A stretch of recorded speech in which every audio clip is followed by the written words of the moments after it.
Ghanaians get fed up very easily. Spread the word with everyone you know because you're not doing anything new. But I think the mentality here is, well, if you don't want to work with me and you don't want to pay me, I'm going to find somebody else who's going to, so don't worry about it. Or you even have other owners who will come to your establishment and try to poach your workers. Doing business in Ghana is not for the weak.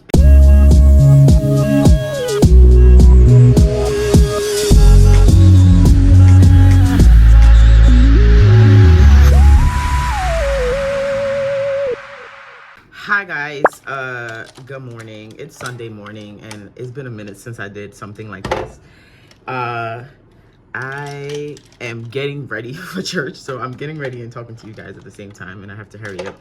But I wanted to share this because I feel like I haven't done a business vlog in a while, so I was like, let me talk about it while I get ready because I've been thinking about it. But just a few things that I wanted to share with you guys on my take since I've been here in Ghana for 2 years doing this business. So we're actually about to be 2 years next week. So I wanted to share this, my 2 cents, especially for those who are planning to move to Ghana and want to do business. This is definitely for you for sure, because doing business in Ghana is not for the weak. And I've said this in past videos, and I want you guys to understand that I'm not trying to scare you, but it is really not for the weak. So if you're not ready to deal with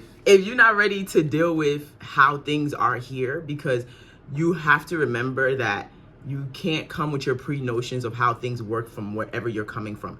They have their way of doing things here in Ghana. So one of the first things I would like to share, I'm so hot, but I gotta get ready. I have to share about doing business here. This number one thing is really, really important. I had to write this down so you guys know I'm really being serious. But listen to this. One business is not enough. You need business A to fund business B and B to fund C. And you need to provide multiple services in your business. Whatever you decide to do, for example, like with what I do in the beauty industry, I would need to provide multiple things in one shop to really make ends meet. And I'll get into a little bit more into that. For example, like if you're also selling like retail, maybe you want to add wholesale. You know, if you provide services, you want to sell products. So those type of things. So that's the concept I'm getting at.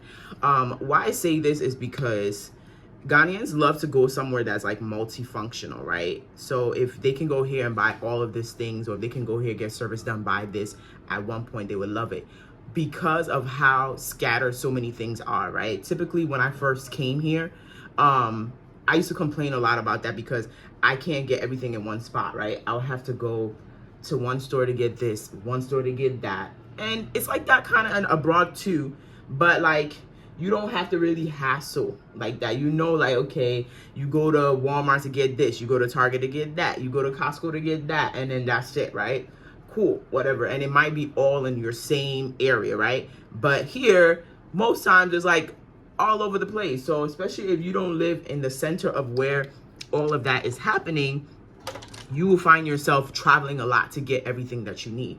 So that's that part in terms of business and like making sure that you do multiple services. But in general, the whole idea of me saying A will fund B and B will fund this, what I've learned is that for me personally, what I came to do was my passion, right? And realize that if you want to do something that is your passion, you need something funding your passion, right? So if I was to start all over again, I would not open my business that is my passion. I would start off with a business solely to make money. Make the money and then let that business fund my passion or whatever other businesses that I have in mind. And that's one thing that I would definitely advise to anyone who's coming to open a business. So don't necessarily come here thinking that, oh, I want to make money and, you know, maybe back in the States or in Europe or whatever, this business I was doing made me a lot of money. It may not make you money here in Ghana, right? Or it may be like oversaturated or whatever. So though you love it, though you may be good at it, you may not make the money that you think that you deserve or expect because maybe it's an industry that's oversaturated. And it all makes sense as to why now people come here and they keep opening the same businesses, right? Because That's what's making money. And the goal is to make money, right? So you want to start off with what makes you money first. So that's definitely number one. And from that point on, then you can say that, okay, I can focus on my passion, right? Because now you have something funding something, right? Or you have a consistent income coming in from a remote job or something abroad that you know that you can, you know, rely on, because we all know when you start businesses, you're not going to make tons of money when you first start, right? Some people are lucky, they do, right? And they break even like within the year or two, and others it takes longer, especially here in Ghana. I realized that, you know, you come today and let's say you come in December and you find a business, you love it, everything is good. By the time you come the next December, it's gone. And a lot of people are like, what's going on? It's because there's a lot of up and downs. It's difficult to run business here, working, you know, with different people, relying on people to get stuff done, and learning the ways of Ghana in general. So all of that, like, you know, can kind of mess up the original plan that you have. You have a vision, you knew this is how much you're gonna make, and then boom, you know, you get here and it's a whole nother story. So because of that, it makes business very tricky here. And this is why I'm saying that you want to have business A, B, and C. You know what I'm saying? You want to have a plan. You want to come. I get asked all the time, like, hey, I have this amount of money and I want to move down. Do you think that is enough? Do you think I can move here and blah, blah, blah, blah? And I always tell people, what's going to fund you when you're here? Like, what income are you getting? Like, you can't, even if you're coming to start a business, don't rely that on the first year or two that you're going to make money from that business. That's what you're going to survive on. You need to think of ways to make money while that business is picking up to get to that point. So that's the whole idea of what I'm trying to say when it comes down to that. So I've shared this, definitely this point too. I've shared this in my past videos when we talked about business here, but finding consistent and reliable workers is going to be a challenge, guys. Like, everyone that I know have come here to start a business has the same complaint. Like, people here claim there's no work, and then you provide them work, and then they don't take it seriously, and then then you don't have no staff. And trying to find consistent staff it's a problem. You may get some good people and feel like, oh, I got myself a good team, and by the time you blink, someone is telling you like, oh, I have to go to the village, my mom is sick, and boom, you never see them again. And they will always make sure they will collect their last month's salary before they head out. And it's just a thing here, and you just don't know. You can't rely on them because they themselves are inconsistent as to what they want to do or where they want to be. If they feel like somewhere is not serving them, like in a very short period of time, they won't even give it a chance. You know, let me give 6 months to this company and see how it works. I'm talking about these people are out of here in like less than 2-3 months. They will be out. Like, it's a hassle. Even just the process of even starting to get people in the beginning. Like, they will come and tell you, maybe you speak to them on the phone or through a text or whatever the case may be, and then you tell them that you know, they should come to wherever to meet them so you can have an interview with them, right? Maybe at the, you know, the location of the job or whatever the case may be. Oh yeah, they're gonna come, and then they don't show up. People are like, oh, have you tried agency? Done that. They still don't show up. Then at the end of the day, you've paid money to an agency to help you find somebody that never actually helped you find anybody. So guys, I don't even know what to tell you, but that process, like, all you can do is pray to God that you get good people, and then when you do get them, that they will stay at least. But then even if they stay, you still need to put in the back of their mind that they can always get up and leave anytime soon, right? And that's just in the workforce in general. Like, it's the same abroad too. Like, companies take risks to hire people in hopes that, you know, they will stay, right? Thinking you got yourself a good team and your team is gonna last for you know, the next 2 to 3 years. Like, I remember one of my interviews a few years ago, my manager was like, hey, I know that you could be somewhere else. I know maybe you want to look towards something else, but give me 2 years, you know, and then we can see whether we can elevate you or you have to go somewhere, but at least give me 2 years. You can't say that here. You can't, because best believe, as you've hired them, they're looking for other stuff, or someone will come and tell them that a new opportunity has come, or you even have other owners who will come to your establishment and try to poach your workers. So like you have to be like aware of that too as well. So already is a hassle to get them, now is also a hassle to keep them. So that aspect of business, I have to say, is my least favorite, is the employment side of it, because people are just so flaky here, so flaky, very unreliable. So it makes it really hard to, sometimes plan, because you planned out, okay, I'm gonna have this amount of staff by this amount of time, and we should be good probably for the next year or two. I shouldn't have to worry about getting new people or whatever the case may be. No, that's not that's not the case, because as you feel like you have your team, you should always have a backup plan that any one of these people can just decide to leave you at any time. And I'm telling you, like, not only in my experience, but almost everyone that I know that's come to start business here complains about this very thing, as in, like, it's so hard to maintain workers. Like, people, especially those in the food industry, they are running through workers like nothing, as in almost every month or two you're firing somebody and hiring somebody.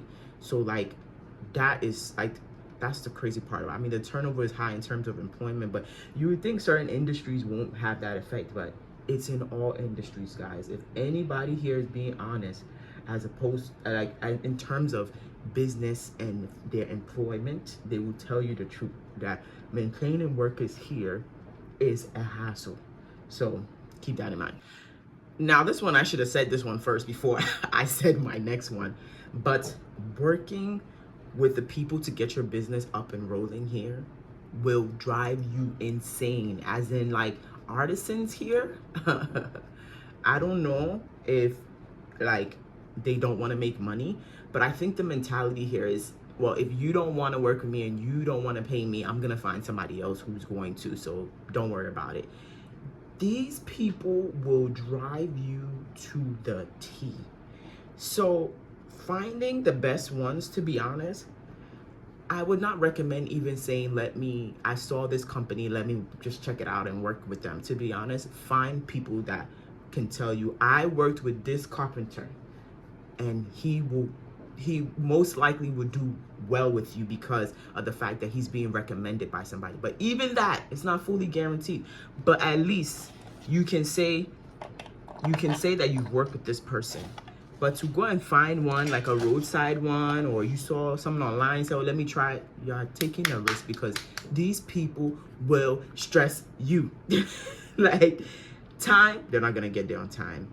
You ask for one thing, they're doing another thing all the time. Like, and it's not even only just in that sense. Even like, for example, when my sister was getting married, even up to the seamstress that we were working with, we said we want this. You send a picture saying that this is what you want. They would turn around and give you something else, saying that, oh, we wanted to try something else or something like that.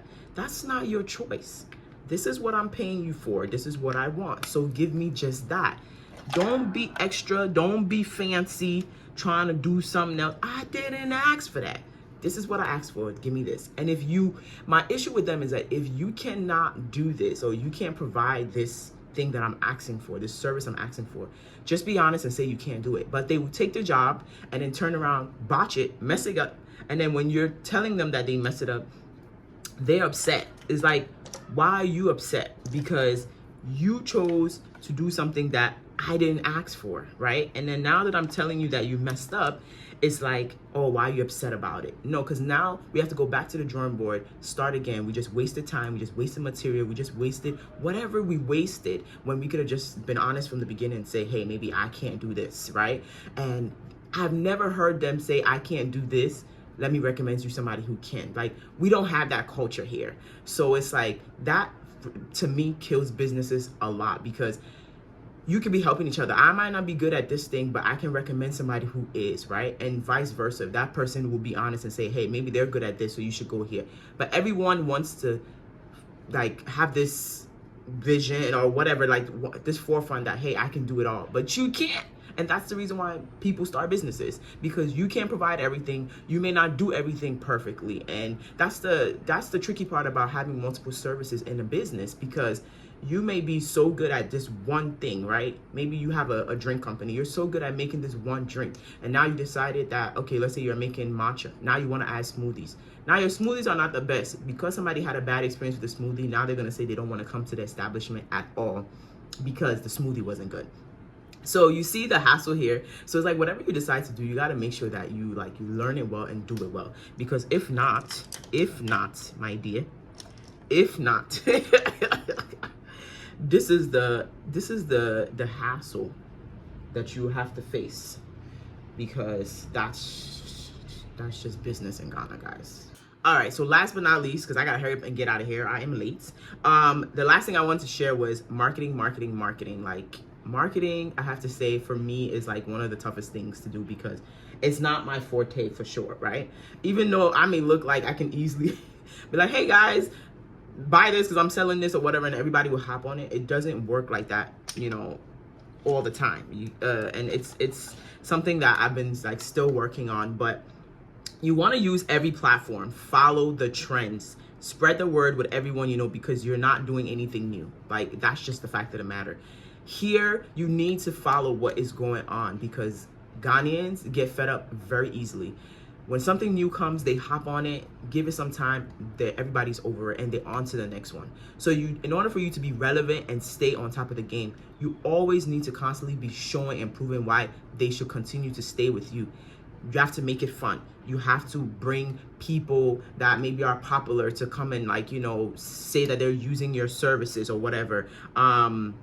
It's basically, you need to be loud about it. That's literally what it is, you know. And that's one mistake that I feel like I didn't do. I wasn't loud enough, you know. So you know, I thought speaking to certain people, that was enough, but I realized, like, no, I could be louder, and I should have been louder.